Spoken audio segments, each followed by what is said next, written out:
Hello, and welcome to Sobercast, where we provide AA speaker meetings and workshops in podcast format. We're an ad-free podcast, and if you enjoy listening, please help us be self-supporting by visiting Sobercast.com, look for the donate link, and drop $1 or $2 into our virtual basket. We hope you enjoy the podcast. Have a great day.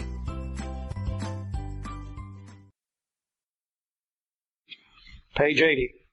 Let's look here where we go get other people's permission to make amends before we do so.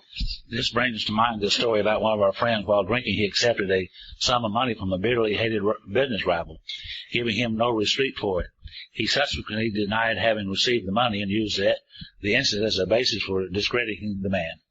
He thus used his own wrongdoing as a means of destroying the reputation of another. In fact, his rival was ruined. He felt that he had done wrong, but he could not possibly make right. If he opened the old affair, he was afraid it would destroy his reputation or his partner, disgrace his family, and take his means of livelihood from him. What right had he to involve those dependent upon him? How could he possibly make a public statement exonerating his rival? Now he didn't get permission. He consulted with his wife and partner, and he came to the conclusion that it was better to take those risks than to stand before his Creator guilty of ruinous slander. He saw that he had to place the outcome in God's hands, or he would soon start drinking again, and would lose all anyhow. He attended church for the first time in many years. After the sermon, he quietly got up and made an explanation. His action was met by widespread approval, and today he is one of the most trusted citizens of his town. This all happened years ago. See, I think what we got to remember as we're doing this stuff, in fact, all the way through our steps, we people who have always been selfish and self-centered and self-directed, before coming to AA, we've never really turned to others for advice. We've never listened to anybody. We've never depended upon other people. But now then, when we're in the program and we're trying to work these steps and we're trying to make our contact with God as we understand Him, I think we got to remember all the way through these steps, we're not alone anymore. You know, we've got other people in AA to help us and support us, and God's with us through each one of these things. Every one of these action steps has some prayer in it, realizing we just can't do these things for ourselves. And it doesn't make any difference how afraid we are or how much we're worried about the outcome. If we're willing to do these things, God's going to make it possible to do so. And almost invariably it comes out okay. Page 80 and 81 deals with sex outside of marriage. What are we going to do about that kind of stuff? It really doesn't make any sense for us to go to our spouses and lay out blow by blow every sexual escapade that went on out there. We're not married to a bunch of dummies. If we've been out there fooling around, they know it. And if we start naming names and particular instances, we're just going to make it that much worse and hurt them that much further. Besides that, sometimes if we name names, the spouse may go out and get even with some other people too, and we might end up hurting several people. About all I could really do is go to my wife and say, look, you know what I was doing, and I know what I was doing, and I know I've hurt you in those areas. I'm sorry about doing it. I ask your forgiveness, and with God's help, from this day on, I'm going to try to be the kind of husband I should have been in the first place, and then start living the kind of life that I ought to live. That's the only amends I could make to my children. I just had to go to my children and tell them the same thing, and with God's help, I'm going to try to be the kind of father I should have been in the first place. And usually over a period of time, they will accept that. But we certainly don't need to be naming names and maybe hurt other people. Page 83. Third paragraph. There may be some wrongs we can never fully right. And some of those people we owe amends to, they're already dead and buried. Or some of them, if we made the amends, it would hurt them further. Or just as importantly, it may hurt some other people too. And we don't worry about them if we can honestly say to ourselves that we would right them if we could. Some people cannot be seen. We send them an honest letter. There may be a valid reason for postponing in some cases. But we don't delay if it can be avoided. We should be sensible, tactful, considerate, and humble, without being servile or scraping. As God's people, we stand on our feet. We don't crawl before anyone. We will make our amends. Hopefully they'll accept it. If they don't, there's not a thing we can do about that. We simply leave, stand ready to make it again later if the opportunity arrives, but we don't have to crawl before anyone. And one of the mistakes I see people making is we go to them to make an amend, they won't accept it, and we literally beg them to do so. And we keep going back and back and back and back and begging them to forget. We don't need to do that. Let's make our amends the best we can. Let's stand on our own 2 feet and let's get on with our business. Joe? After that mobile home incident I told you about yesterday, where my wife embarrassed me in front of my girlfriend, filed for divorce and all that stuff. Well, sometime later, I don't know how long, it was quite a while, but I got sober. And then I made amends with Phyllis. She used to just hang up the phone. And anyhow, long story short, 2.5 years later, she got sober in Alcoholics Anonymous. 9 years after this, I'm standing in the back of the room one night greeting people as they come in, and I turn around, and here's the lady of the mobile home incident. Phyllis was at the coffee pot. This all happened that quick. Some of the guys said, well, what did Phyllis say? I said, well, she didn't say anything for about a week. And one night we were went to another meeting, and this lady was there. And then Phyllis began to talk ugly to me. They'll do that, you know. And then we'll go to another meeting. Here's that lady. And she began to talk ugly to me again. And she began to make me pay the price again. And after a couple of weeks, we were able to talk about this. And finally I told her, I said, Phyllis, I said, you know I've already paid a hell of a price for this deal. Financially, emotionally, mentally, spiritually, every way you can possibly pay, I have already paid. And I told you when we got back together I wouldn't do those things anymore. And you know that I haven't. I mean, they know. Believe me, they know. They know. We know, don't we, guys and gals? We know. And I said, you know I haven't. Okay? And I said, you've got a real problem with that lady, and I don't. And I suggest that you get that straightened out. I said, it's kind of like last month's electric bill. I paid it, and I'm not paying no more. I'm through paying. They'll let you pay forever if you'll pay. After you've done all you can possibly do to make amends, one day you got to quit paying.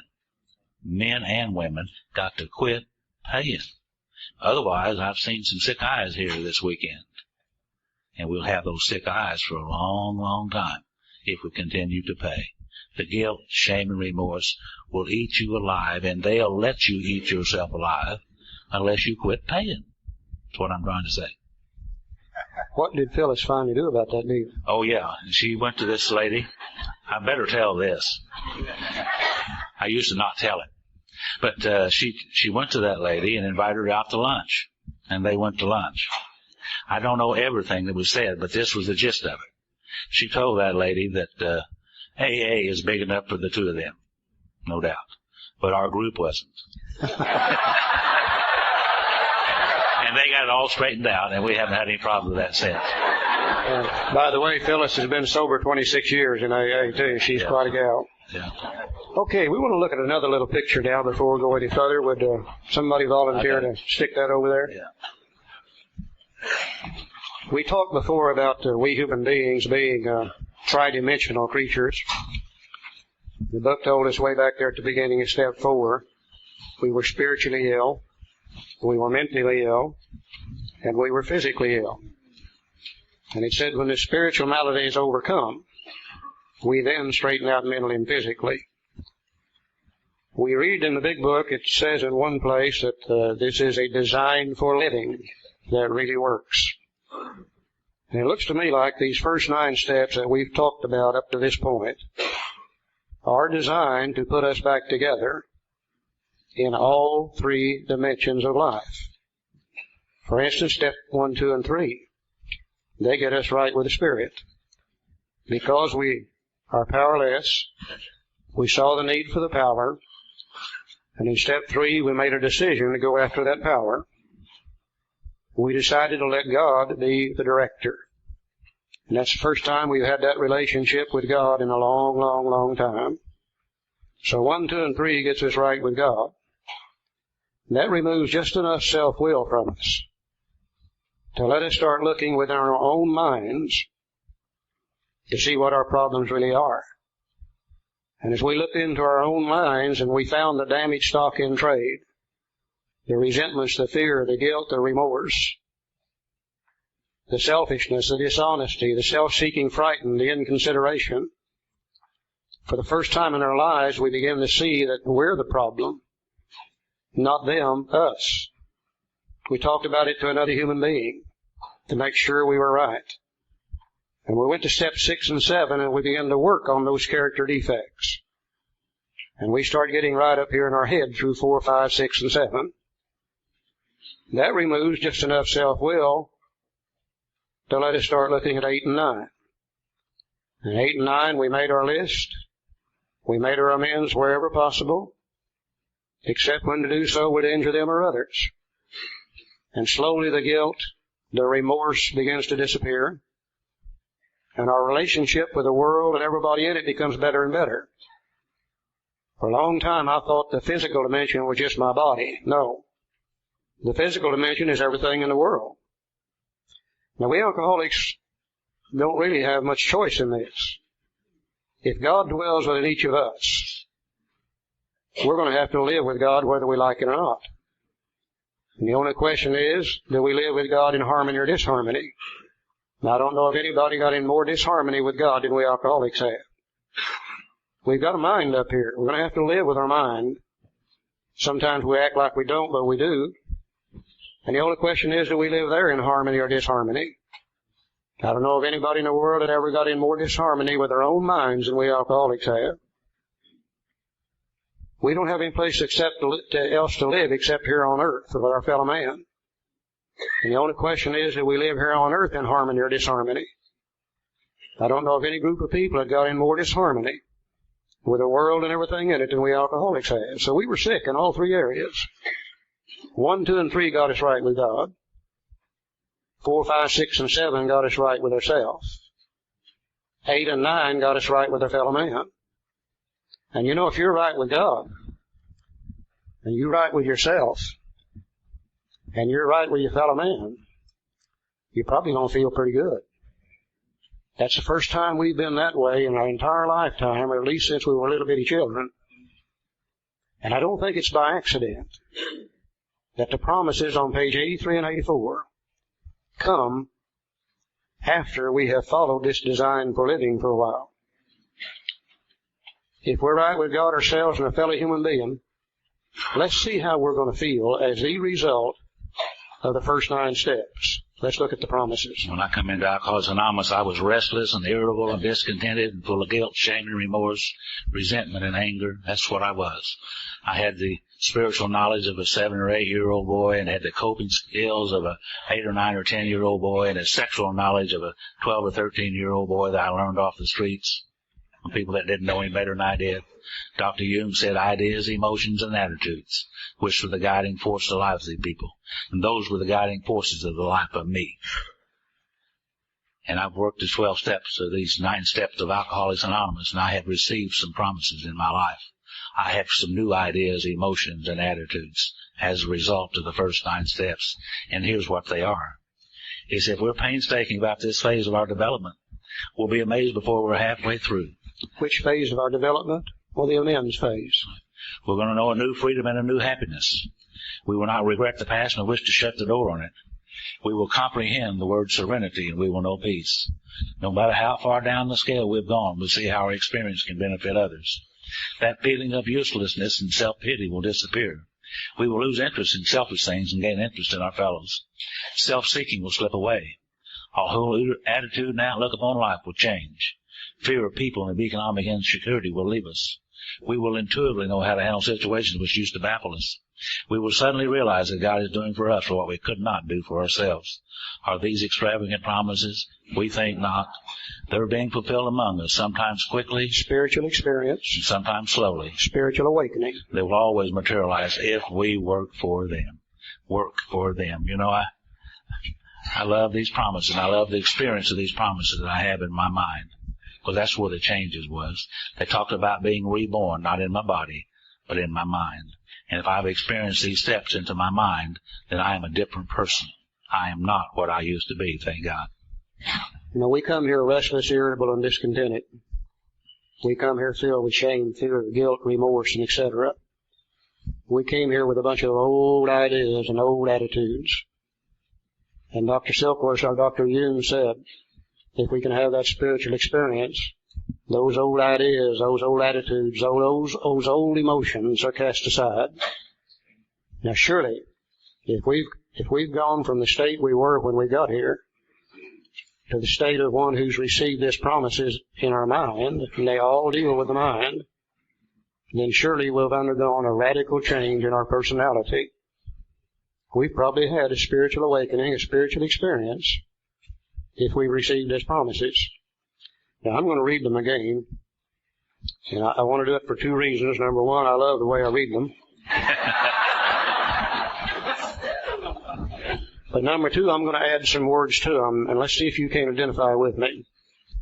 The words I'm going to add to them is referring to a time when I was young, when I could drink alcohol, be Fred Astaire on the dance floor, the world's greatest lover in the backseat of a 36 Chevrolet. Referring to a time before alcohol turned against me and literally destroyed me. This is the way I used to feel when I drank. Whenever I took a drink of alcohol, I knew a new freedom and a new happiness. Whenever I took a drink of alcohol, I did not regret the past or wish to shut the door on it. Whenever I took a drink of alcohol, I would comprehend the word serenity and I would know peace. Whenever I took a drink of alcohol, no matter how far down the scale I had gone, I could see where my experience would benefit others. Whenever I took a drink of alcohol, that feeling of uselessness and self-pity would disappear. Whenever I took a drink of alcohol, I would lose interest in selfish things and gain interest in my fellows. Whenever I took a drink of alcohol, self-seeking would slip away. Whenever I took a drink of alcohol, my whole attitude and outlook upon life would change. Whenever I took a drink of alcohol, fear of people and of economic insecurity would leave me. Whenever I took a drink of alcohol, I would intuitively know how to handle situations which used to baffle me. Whenever I took a drink of alcohol, I would suddenly realize that alcohol was doing for me what I could not do for myself. Now think about that. My God, no wonder I love to drink. When you find something that will do that for you, it's one of the greatest things you can find in the world. And alcohol was my friend. And alcohol did these things for me for a long, long time. But then, due to the progression of the illness, one day alcohol started doing to me the things that I was always afraid would happen. And I began to get in serious, serious difficulty. And I was a very confused individual. Not knowing what was going on and not knowing that I'd progressed into alcoholism, I spent the last 5 or 6 years of my drinking desperately trying to capture these good feelings back from alcohol, not knowing I would never be able to do that. And I damn near destroyed me in the process. I came to AA. You gave me a book. I read the book. I applied the first 9 steps in my life to the best of my ability. And one day I woke up with these promises in my mind.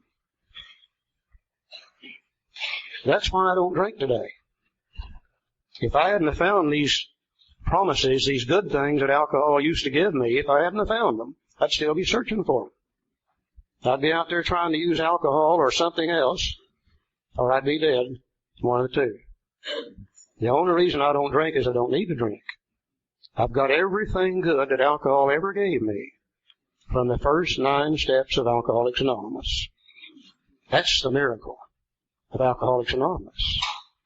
And I suddenly realized also that so far I have never received the bad things from the first 9 steps that I finally received from alcohol. I've never been placed in jail because of the first 9 steps. Never been drugged through a divorce court because of the first 9 steps. Nobody's ever beat the hell out of me because of the first 9 steps. You see, that's why people like me, we don't drink. We've got all the good and none of the bad from the first 9 steps of Alcoholics Anonymous. Now, surely if we receive those in our minds and we've had a spiritual awakening, slow, or a spiritual experience, fast, a personality change sufficient to bring about recovery from alcoholism. Now, if that's true, then what's the purpose of the last 3 steps? And a lot of people will tell us that the last 3 steps are maintenance steps. I will agree that the last 3 steps are certainly going to help us stay sober. But the word maintenance itself is a misnomer. To maintain something means to keep it as is. And another law applies in our universe, that nothing ever stays as is. Everything in our universe is in a constant state of change. It's either growing or it's dying, it's progressing or it's regressing. If I tried to stop here with these promises in my mind and maintain just that, then after a while I start stepping back. And I start losing some promises. And I start having trouble with people. And then I start having trouble with me. And then I start having trouble with God. And the next thing you know, I'm drunk all over again. Bill, twice in the big book, talks about a 4th dimension of existence. Far, far beyond the normal 3. A 4th dimension that we never dreamed existed. And we believe the purpose of the last 3 steps is to continue our growth into a new dimension of living. Oh, we've made a tremendous amount of spiritual growth through the first 9 steps. But if we try to stop there, we're probably going to lose it. Let's look at the last 3 steps now for just a little bit. And let's see if we can't see the growth factor rather than just the maintenance factor in the last 3 steps, Joe. There's one thing we did as a fellowship is we took these steps out of the book and we put them on these little cards, and we put them on the walls in the meetings. I like them on the cards, not on the walls. Nothing against that. The only one thing wrong with all that is that we left the instructions on how to work the steps in the book. And people come into AA and they want to work the steps off the wall with no instructions. And somehow in our area, I don't know about here, I'd rather think I do, but step 10 says continue to take personal inventory, and when we were wrong, promptly admitted it. And at face value it said if we continue to take a little inventory, and if we were wrong, we promptly admitted it, then we were doing the intent of step 10. And somehow or other we got the idea that you do that step 10 at night. When you go to bed. In bed. And Charlie and I have discussed this in great detail. We don't get in trouble at night in bed much anymore. I keep telling him to speak for himself. Right. What we need is a daytime walking around step. That's what we need. And step 10 is more, a lot more than just admitting we were wrong and promptly admitting it. Let's see if it's a lot more than that. He said, this thought brings us to step 10, which suggests that we continue to take a personal inventory and continue to set right any new mistakes as we go along. We vigorously commenced this way of living as we cleaned up the past. We have entered the world of the Spirit. We've had a spiritual experience or a spiritual awakening. We've entered the world of the Spirit. Our next function is to grow. To grow. Not maintain, not stay where we are, but to grow. In understanding and effectiveness. Now, this is not an overnight matter. It should continue for our lifetime. Continue to watch for selfishness, dishonesty, resentment, and fear. What step did we use to look at that in the first place? Anybody remember? Step 4, okay. When these crop up, we ask God at once to remove them. What steps did we use there? 6 and 7. 6 and 7, okay. We discuss them with someone immediately. What step was that? 5. And make amends quickly if we've harmed anyone. What steps did we use there?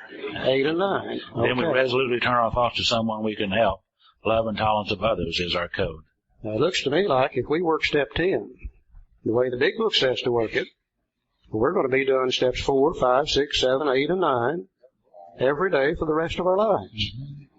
Now, that's where the growth came from in the first place. There wasn't any growth in 1 and 2. There wasn't any real growth in 3. It was just a decision. The growth started with step 4. Now, those growth steps that gave us the promises, if we continue to apply them in our daily life, then we're going to continue to grow also. Mm-hmm. I would defy anybody in this room to do step 10 the way the big book says to do it and stay the way you are. You absolutely cannot do that. You know, I've got that inventory sheet right up here in my head, all 4 of them. I can see them up here just as plain as day. And when I get screwed up about 9 or 10 o'clock in the morning, if I wait till I go to bed at night to do something about that, by 11 o'clock I'll cuss somebody out By 12 o'clock, 2 or 3 people have cussed me out, and by bedtime I'm a basket case. What I have finally learned to do is this. I get screwed up, say, at 10 o'clock. I finally learned to say, okay, Charlie, get over in the corner here now by yourself and get away from these people, and let's take a look at this situation and see what's going on. I say, who are you mad at? What did they do to you? Which part of self is affected? What did you do, if anything, to set it in motion? Which character defect has come back to the surface? I cannot get upset unless one of those character defects in column 5 has come back to the surface. I spot it immediately. I turn right around. I ask God to take it away. I say, God, you know I don't want to be this way. Please take away this fear or this selfishness or this inconsideration, whatever it is. Discuss it with somebody else as soon as I can, preferably my sponsor. Make amends quickly if I've harmed someone. In a matter of a few minutes, it's gone. And the rest of the day is okay. I've wasted about all the days I want to waste in resentment and fear and anger and worry and etc. I love to feel good. I want to feel good every moment that I can, every day for the rest of my life. This is the way we can do this. We don't have to waste any more time. Notice the words that he uses. He said, continue to watch for selfishness, dishonesty, resentment, and fear. When these crop up, we ask God at once to remove them. He didn't say we ask him after we go to bed at night. He said at once. We discuss them with someone immediately. He didn't say 4 hours later, as soon as we possibly can, and make amends quickly if we've harmed someone. And we can get that out of our head, go on about our business, and the rest of the day is okay. I defy anybody to do step 10 the way the big book says to do it and stay the way you are. You absolutely cannot do that. But be careful now. This step is just like step 6 and 7. Mm-hmm. If you buy into this idea, then that means from now on, you are responsible for the way you feel, for the way you act, and for the things that you do. If I'm running around full of resentment, it's not their fault, it's mine. If I'm running around full of fear and not enjoying today, it's not their fault, it's mine. Because I have a way here to get rid of that almost immediately. And it's time for us to start taking responsibility for our own feelings, for our own emotions, for our own behavior. And this is what we learn to do through step 6, 7, and now step 10. You see, we didn't have to take a perfect inventory in step 4, because we're going to be using this step every day for the rest of our lives. We learn more and more about ourselves. We learn more and more about other people. Our relationship with God, ourselves, and other human beings become better and better and better and better and better. Phil? I'm glad I learned one thing, a lot of things, but especially I'm glad I learned it's my fault, not theirs. Because what if it was their fault? There's not a thing in the world I could do about it. And they wouldn't probably help me at all. It is my fault, and there is something I can do about that, which is work these steps. More promises, though. He said, we cease fighting anything or anyone, even alcohol, for by this time sanity will have returned. Remember, in step 1 says that we admitted we were powerless over alcohol and our lives had become unmanageable. Step 2 was a solution. Came to believe that a power greater than ourselves could restore us to sanity. Well, we get our sanity back on page 84. For by this time sanity will have returned. And when our sanity has returned, let's see what happens then. We'll seldom be interested in liquor.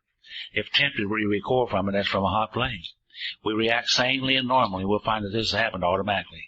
We will see that our new attitude toward liquor had been given us without any thought or effort on our part. It just comes. That's the miracle of it. We're not fighting it, neither are we avoiding temptation. We feel as though we've been placed in a position of neutrality, safe and protected. We're not even sworn off. I've never quit drinking. No. I just don't drink one day at a time. I've never sworn off.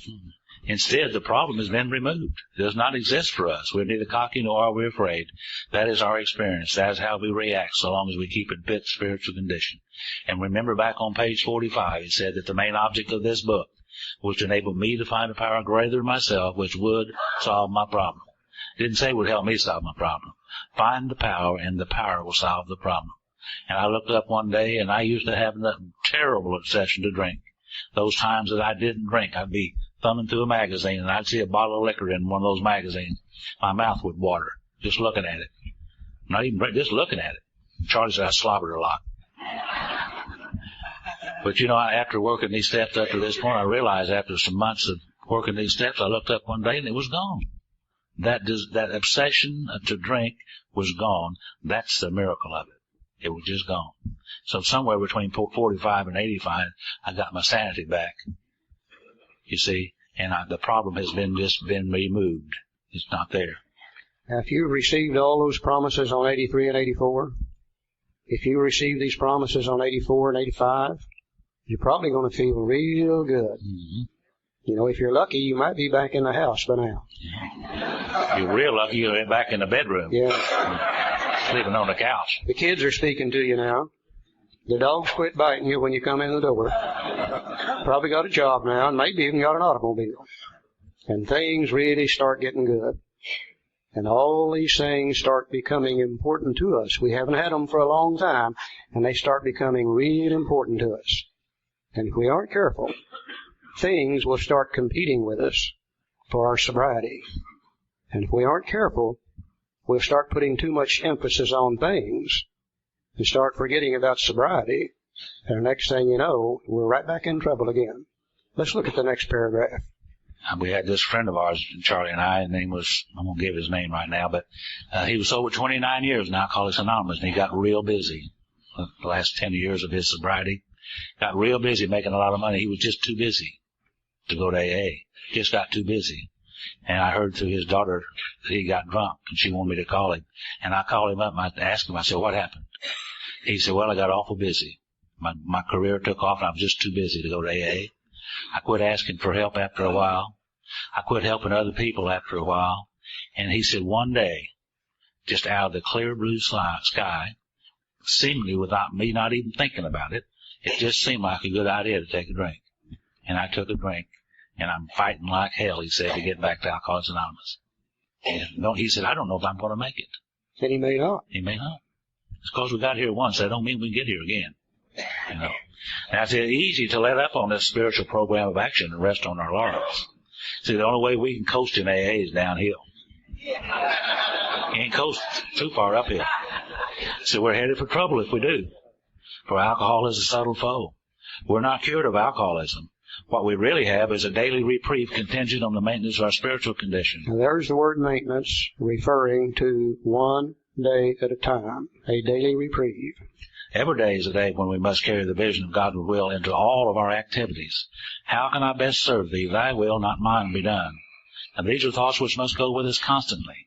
We can exercise our willpower along this line all we wish. It's the proper use of the will. See, God had never gave us anything that was bad. And all weekend we've been talking that willpower was of no avail, no help to us at all. But God didn't give us anything that was bad. There is a proper use of the will. And now we got our sanity back on page 84. We get our willpower back on page 85.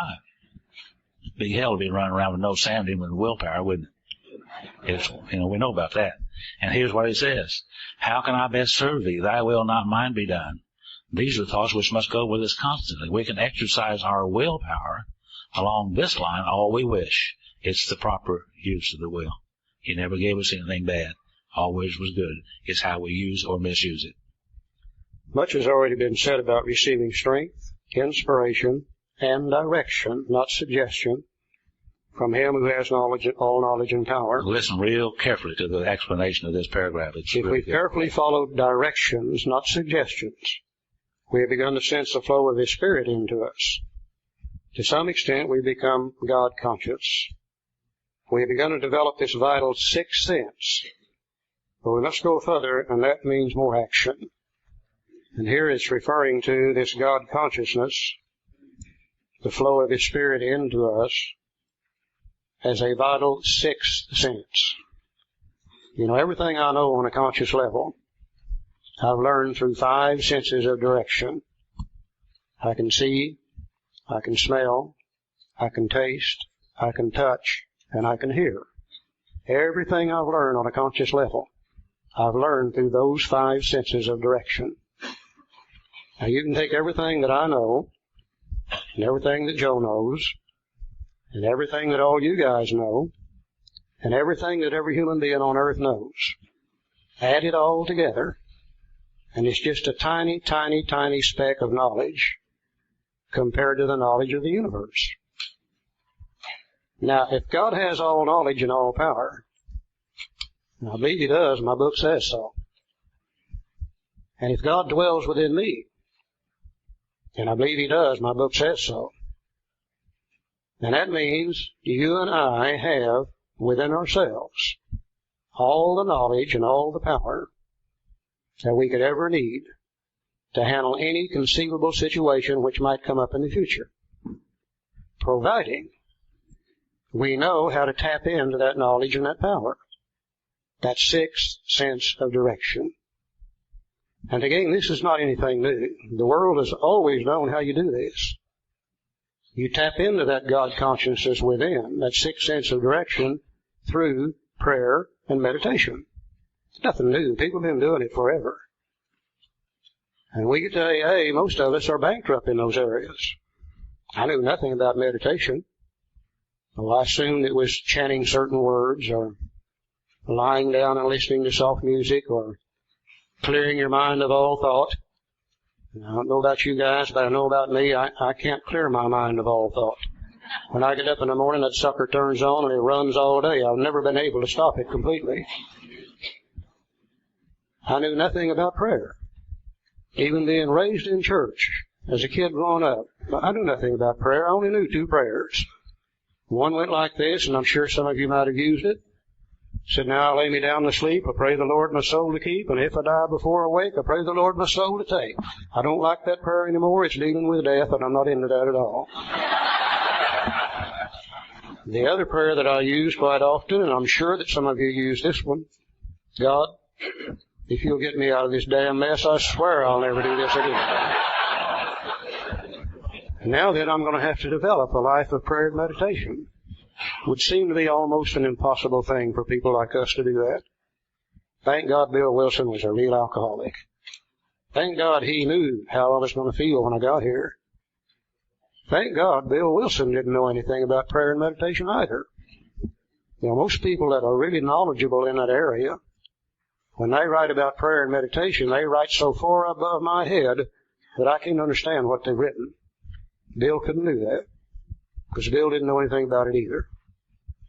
But what he did do, in his usual manner, is sit down and give us some very definite and valuable suggestions, paragraph by paragraph by paragraph, that if we will follow them, we'll develop our own life of prayer and meditation, individually, just for us. Amazing. Bottom of page 85, it says, Step 11 suggests prayer and meditation. We shouldn't be shy on this matter. Better men than we are using it constantly. It works if we have the proper attitude and work at it. It would be easy to be vague about this matter. I think Bill's saying, God, I really wish I didn't have to do this. Yet we believe we can make some definite and valuable suggestions. Now then, here's where he tells us what to do when we try at night. And the next paragraph tells us what to do when we get up in the morning. And the next paragraph tells us what to do when we face indecision. And over on page 87 at the bottom of the page, it tells us what we do when we go through the day, when we're agitated and doubtful. That covers just about the 24-hour period. Let's look at this first one. And let's see if we can't see the action steps again. Steps 4 through 9. When we retire at night, we constructively review our day. Were we resentful, selfish, dishonest, or afraid? There's step 4 again. Do we owe an apology? There's step 8 and 9 again. Have we kept something to ourselves which should be discussed with another person at once? There's step 5 again. Were we kind and loving toward all? What could we have done better? Were we thinking of ourselves most of the time, or were we thinking of what we could do for others, of what we could pack into the stream of life? But we must be careful not to drift into worry, remorse, or morbid reflection, for that would diminish our usefulness to others.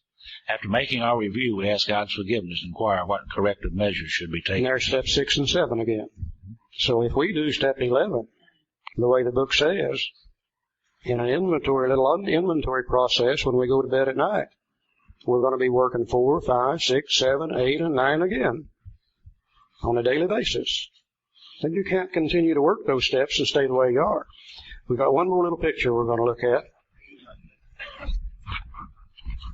We've made up a little sheet. Just you could use anything you want, but this is a little inventory sheet that we have seen and got it from somewhere. I don't really know where, that we could use when we go to bed at night.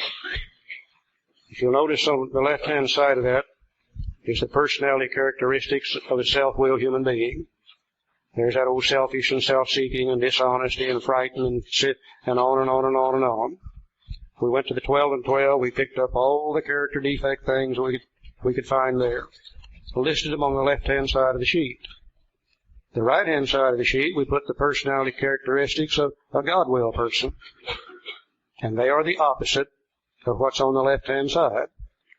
Now, all we're trying to do is get from the left-hand side of the sheet to the right-hand side of the sheet. And I can take this little inventory at night in less than 5 minutes, run down through it making check marks, and see where I've been that day. I've never yet found the check marks in the same place. From day to day, they change. I've never yet found them all entirely on one side of the sheet. But what I am now finding over a period of years, I'm checking more on the right than I am on the left. The personality change continues through a simple little inventory. Now, I've learned one thing since I've been in AA. I am going to inventory. I am going to inventory. There's no ifs, ands, or buts about it. Now, I can wait till I'm so sick and so screwed up that I'm almost drunk, and I start inventorying and digging me out from under that mess, or I can do it on a daily basis and stay in reasonably good, fit spiritual condition. I found out that it takes less time to do it on a daily basis than it does to wait till I'm almost drunk and start digging myself out from under it. Plus, if I do it on a daily basis, I'm in much less chance of ending up drunk over this mess. I'm going to inventory one way or the other, and I'm the only one who can make the choice. There was a philosopher called Carl Sandburg,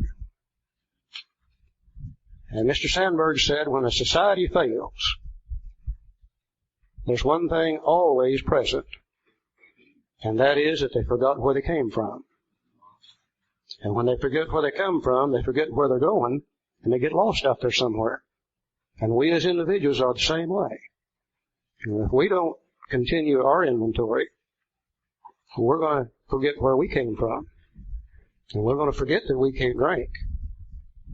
And we're going to get lost out there, and we're going right back to alcoholism again. I don't think we've got any choice in the matter. It's just a question of when are we going to do it. We don't always like to do it, but I find for me it's absolutely necessary. On awakening, let us think about the 24 hours ahead. Now, he did not say 3 hours after we get up. He did not say after we've gone to the bathroom. He says on awakening. You see how he uses these words in the book? On awakening, let us think about the 24 hours ahead. We consider our plans for the day. Before we begin, we ask God to direct our thinking, especially asking that it be divorced from self-pity, dishonest, or self-seeking motives. Under these conditions, we can employ our mental faculties with assurance. For after all, God gave us brains to use. Our thought life will be placed on a much higher plane when our thinking is cleared of wrong motives. It takes me about 5 minutes or less in the morning to do this. And I ask God to direct my thinking, that it be free from self-pity, dishonest, and self-seeking motives, to give me the wisdom and the strength to go through the day.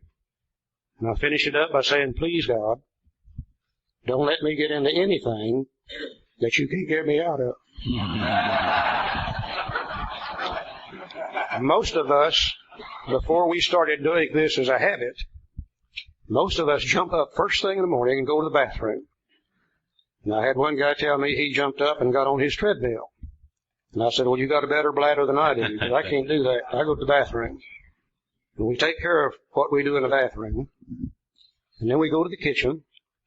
And we get some coffee and a little food, and we feed the body. And we get through feeding the body, we then go into the closet where the clothes are.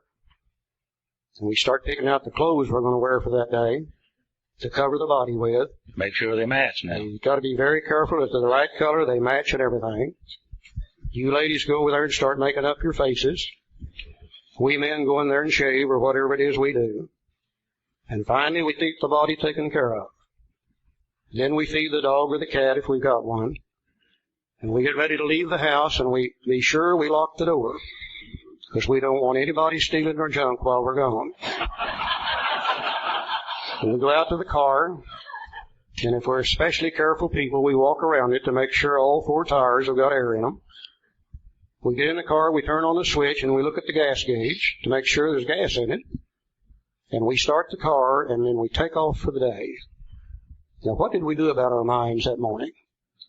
Our mind's going to run the whole show all day long. Did we feed the mind? Did we clothe the mind? Are we sure there's gas in the mind? You know, we are in much less danger of anger and worry and fear and depression and etc. if we just take a few minutes in the morning to feed the mind with God's help. 5 minutes at night, 5 minutes in the morning. You still got 23 hours and 50 minutes to screw it up. It don't take very long to do this. Now, how about indecision? Quite often throughout the day, we're going to face things we don't know the answer to. What are we going to do about that? So in thinking about our day, we may face indecision. We're not able to determine which course to take. Here we ask God for inspiration for an intuitive thought or decision. We relax and take it easy. We don't struggle.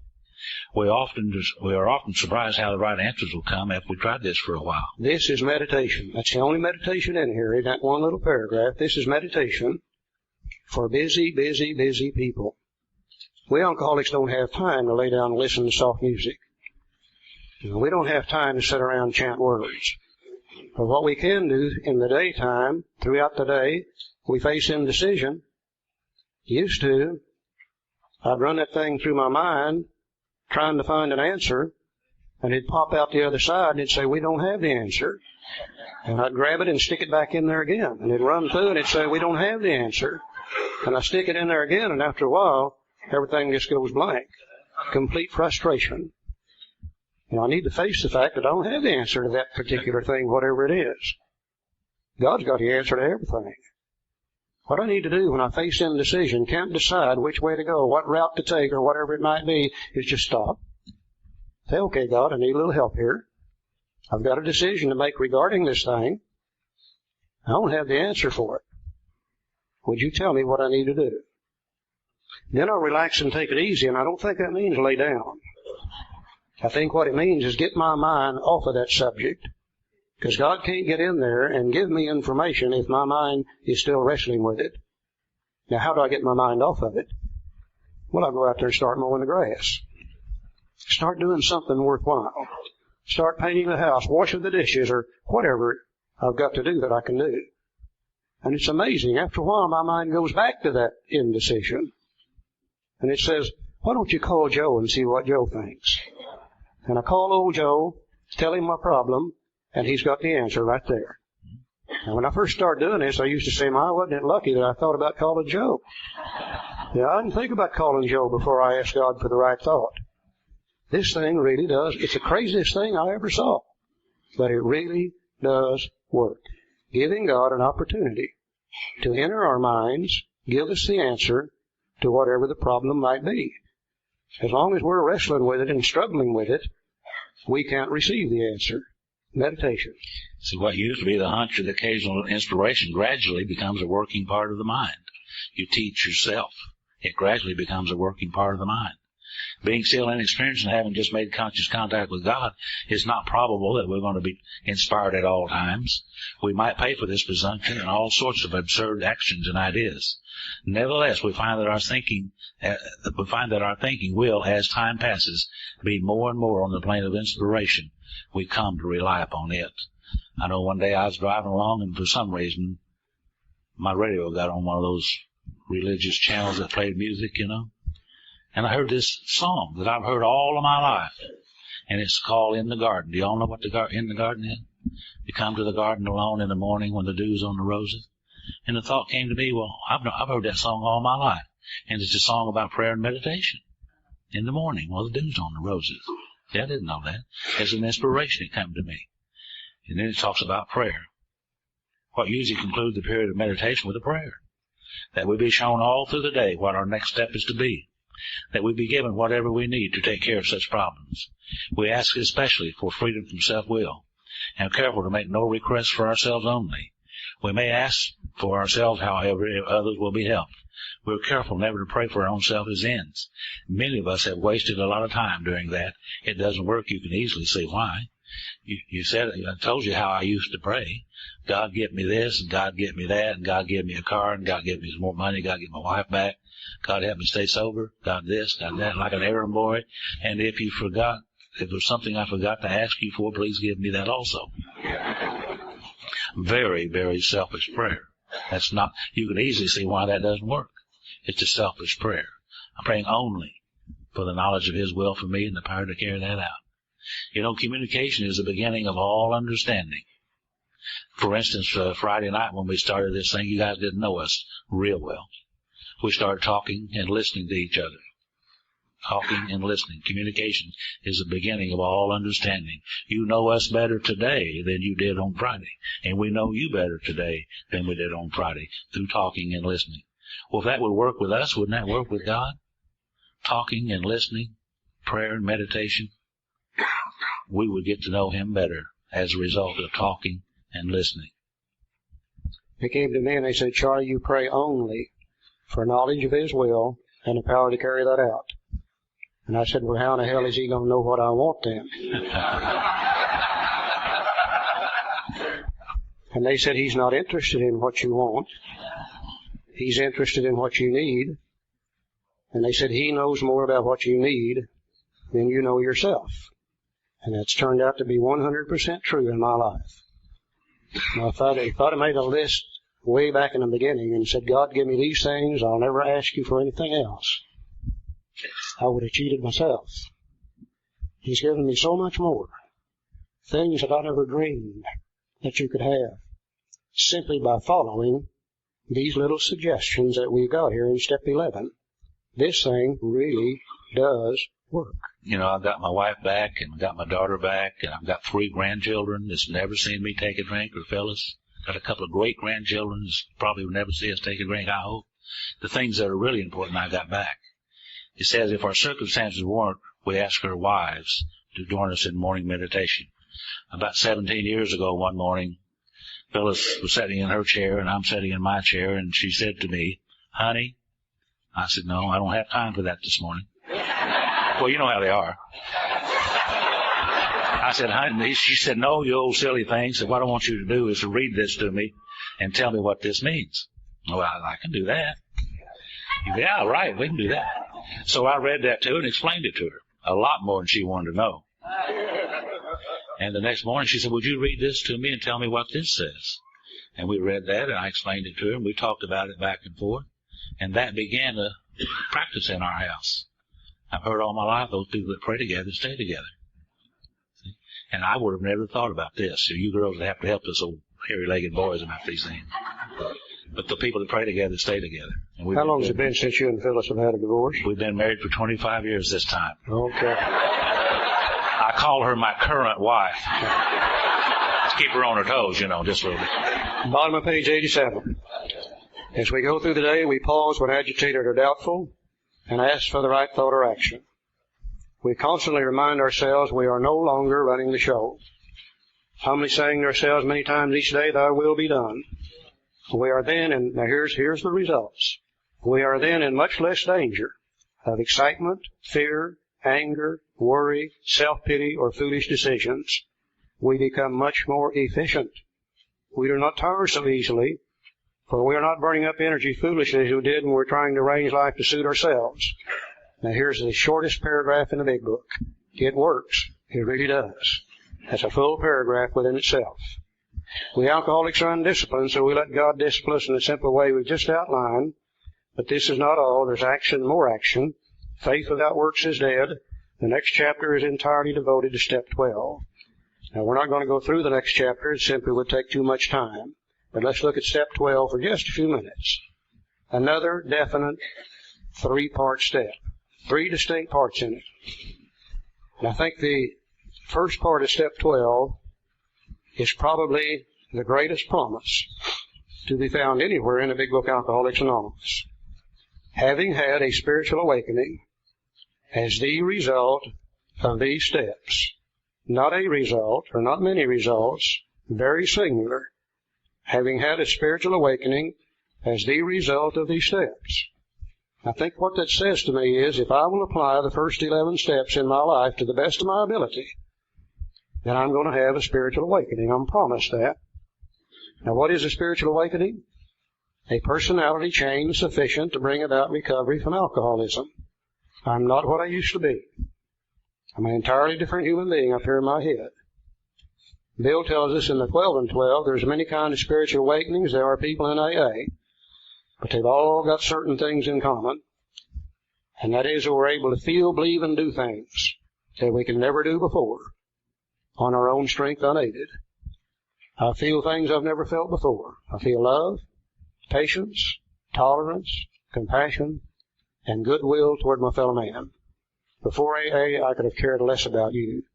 Oh yeah, you could have some, but only after I extracted everything I wanted first. I don't feel that way anymore. I believe things I've never believed before. I believe God is a kind and a loving God. I don't think He's hellfire and damnation at all. I think He stands ready to help any human being on earth the instant they're ready to give up on self-will and turn back to Him. I think He's pure, pure love. I can do things I never could do before. By golly, I stay sober. I never could do that before.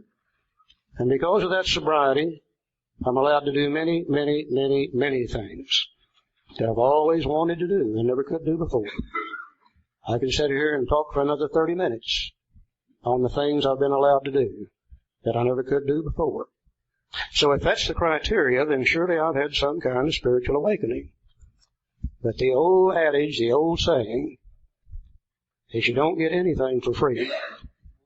You have to pay back for what you receive. Now begins to apply in our lives. Because if we've had the spiritual awakening as the result of the first 11 steps, then we're charged with a responsibility. And the responsibility is to carry this message. I hear people say the message. No, it's not the message, it's this message to other alcoholics. Now, what is this message? It's very simple. It goes kind of like this. If you're all screwed up in life and you don't feel good, if you've been doing a little drinking or even thinking about doing a little drinking, I know exactly where you're coming from, because that's where I came from too. I came to the program of our Fellowship of Alcoholics Anonymous, and they handed me a book, and within that book I found the program of Alcoholics Anonymous. I applied the first 11 steps in my life to the best of my ability. I've had a spiritual awakening, and I'm not that way anymore.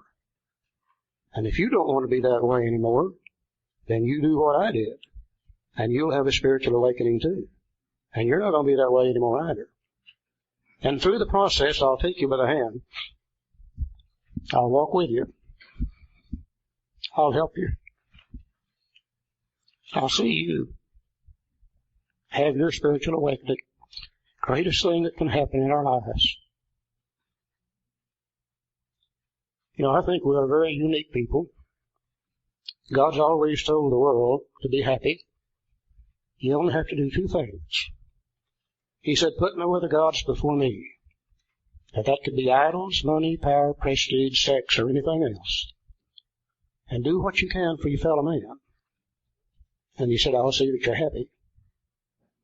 I think you and I have some very unique knowledge that can be used to avert death in countless thousands and thousands of people. Most people don't get this opportunity. As I look back through the history of Alcoholics Anonymous, and I see what happened with Dr. Silkworth and Dr. Jung and Roland Hazard and Abby Thatcher, with Bill Wilson and Dr. Bob and all the first 100, I am absolutely convinced that God got tired of seeing people like us die. And I think he picked those people out. He's always worked with people, through people. Very seldom does he speak to one of us direct. At least he hasn't to me. Somebody else might have his phone number, but I don't have it. I think he picked them out and put this together so people like you and I could have it today. Now, all those people are dead, every one of them. If he picked them then surely he's picking them today too. There's not an alcoholic in this room that ought to be here. Every one of us ought to be dead. Some of us 2, 3, 4 times. And we used to say, my, wasn't I lucky last night? Luck don't have anything to do with it. God picked you out. He let you suffer your alcoholism so you would know what he wants you to know. And when he got ready to use you, he removed the obsession to drink. We had nothing to do with it. God removed the obsession to drink. Now the only question is, what are you going to do with it? If we don't carry this message to other alcoholics, this message in this book to other alcoholics, if we don't tell them, then who's going to? That's our job. That's our responsibility. And that's the only message that Alcoholics Anonymous has got. You know, some of us get to thinking we're healers. Some of us get to thinking we're marital advisors, economic advisors. I don't know of any people in the world that screwed that up worse than we did. We don't know anything about those things, but I tell you what we do know. We know more about alcoholism than anybody alive because we have experienced it. We know more about recovery from alcoholism than anybody alive because we're the only people that's done it. And we have the opportunity to avert death in thousands and thousands of our fellow alcoholics. This chapter, Working with Others, tells you how to do that. A lot of people like to say, well, this chapter is no longer appropriate today because times have changed and people have changed, and I keep saying that isn't true. Alcoholics have never changed. They've never changed. If we follow this little chapter, Working with Others, it tells us just exactly how to 12-step, tells us how to talk to a new alcoholic, tells us how to work with them and sponsor them so they can recover also. And a lot of people say, well, Charlie, I'm afraid to do this. I'm afraid I'll hurt somebody. And my sponsor said, Charlie, you can't hurt them. He said, hell, they're going to die anyhow. He said, there's nothing you can do to them to hurt them. And he started me doing this a long, long time ago. It really does work. The final thing I have to do, if I could quit crying long enough, I'd do it. The final thing I have to do in step 12 is try to practice these principles in all my affairs. Now, what are these principles? Well, he said having had a spiritual awakening as the result of these steps, we tried to carry this message to others and practice these principles. He didn't want to say steps again. He had already said it once. He don't like to repeat himself, so he used the word principles. In the front of the 12 and 12, he says, the 12 steps of Alcoholics Anonymous are a set of principles spiritual in nature. I think what he's saying to me in the last part of step 12 is try to practice these steps in all of my affairs. Now, it's easy to practice them in AA. I love you and I hope you love me. And we're going to do our best not to hurt each other. But I'm only in AA at the utmost 1 or 2 hours a day at the most. What do I do the other 22 or 23 hours? Do I practice these steps in my home with my spouse? Can I realize how powerless I really am over that lady? Can I realize the insanity of trying to control her, knowing full well I can't? Can I make a decision, turn her will and her life over to the care of God as I understand it? Can I inventory me and find those character defects that keep me trying to control her? Can I talk about that to another human being? Can I become willing to have God remove those and ask Him to do so? Can I make amends to her quickly when I've harmed her? There's times I'm ashamed of me. There's times I treat absolute strangers on the street with more courtesy than I treat my own wife in my own home. Just think, if I could practice these there with her and she with me, well, we might pick up 8, 9, 10 hours a day there, maybe 12, where we could be peaceful and happy and free. If we don't practice them, we don't stand a chance. We're at each other's throat continually. How about my children? Can I practice them with my children? If I can, what little time we have left will be good times. If I don't, I try to control, they resist, and we have no good times at all. We might pick up 2, 3, 4 hours a day there. How about on the job if I'm working somewhere? Can I practice them with those people who work around me? If I can, I might even be peaceful, happy, and free on the job. If I can, I don't stand a chance. I think we're the luckiest people in the world. You know, what we're really saying is that you and I have the tools to live peaceful, happy, and free 24 hours a day, 365 days a year if we wish to. Now, make no mistake about this. God's not going to do it for you. Other people are not going to do it for you. But you, with God's help and the help of other people, can do it for yourself. I don't know anybody that's got the opportunities that we have. Joe? Let's go to page 164. This information that comes out of the big book is the best of medicine, psychology, and religion.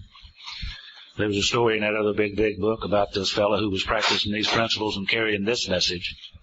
And he said one night, he said, the things that I do, you can do also and even greater. And a couple of guys heard this, and they remembered the friend who was sick. They went and got the friend and brought him back the next night on a stretcher. And I like to think they were alcoholics. Because the reason I think they were alcoholics, they got there and they were standing room only. They couldn't get him in there.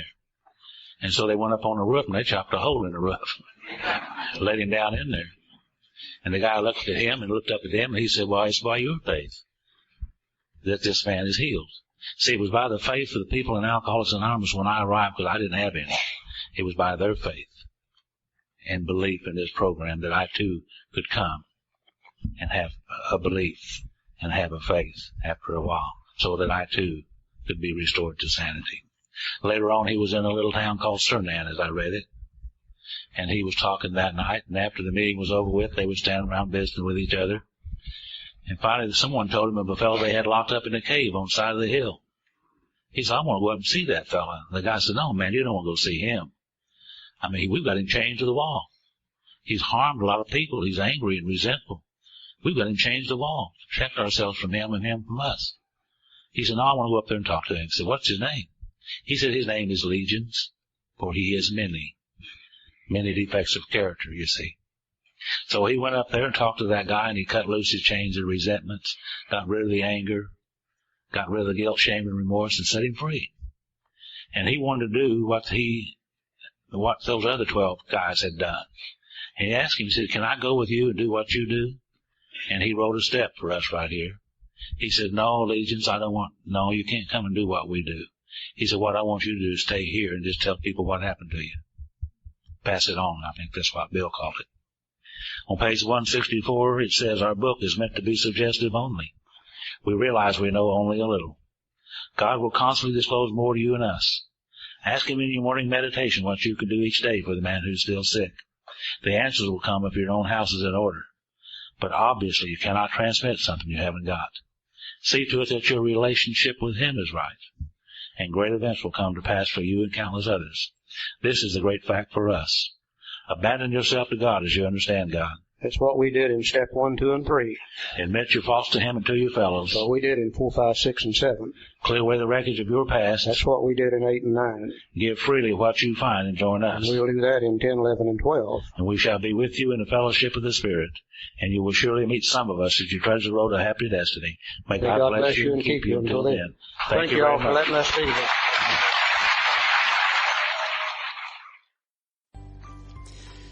Thanks for listening. I hope you enjoyed the podcast. Sobercast is ad-free, and we'd like your help in order to keep it that way. So if you'd like to help us be self-supporting by pledging $1 or $2 a month, visit Sobercast.com and look for the donate links. Thank you very much.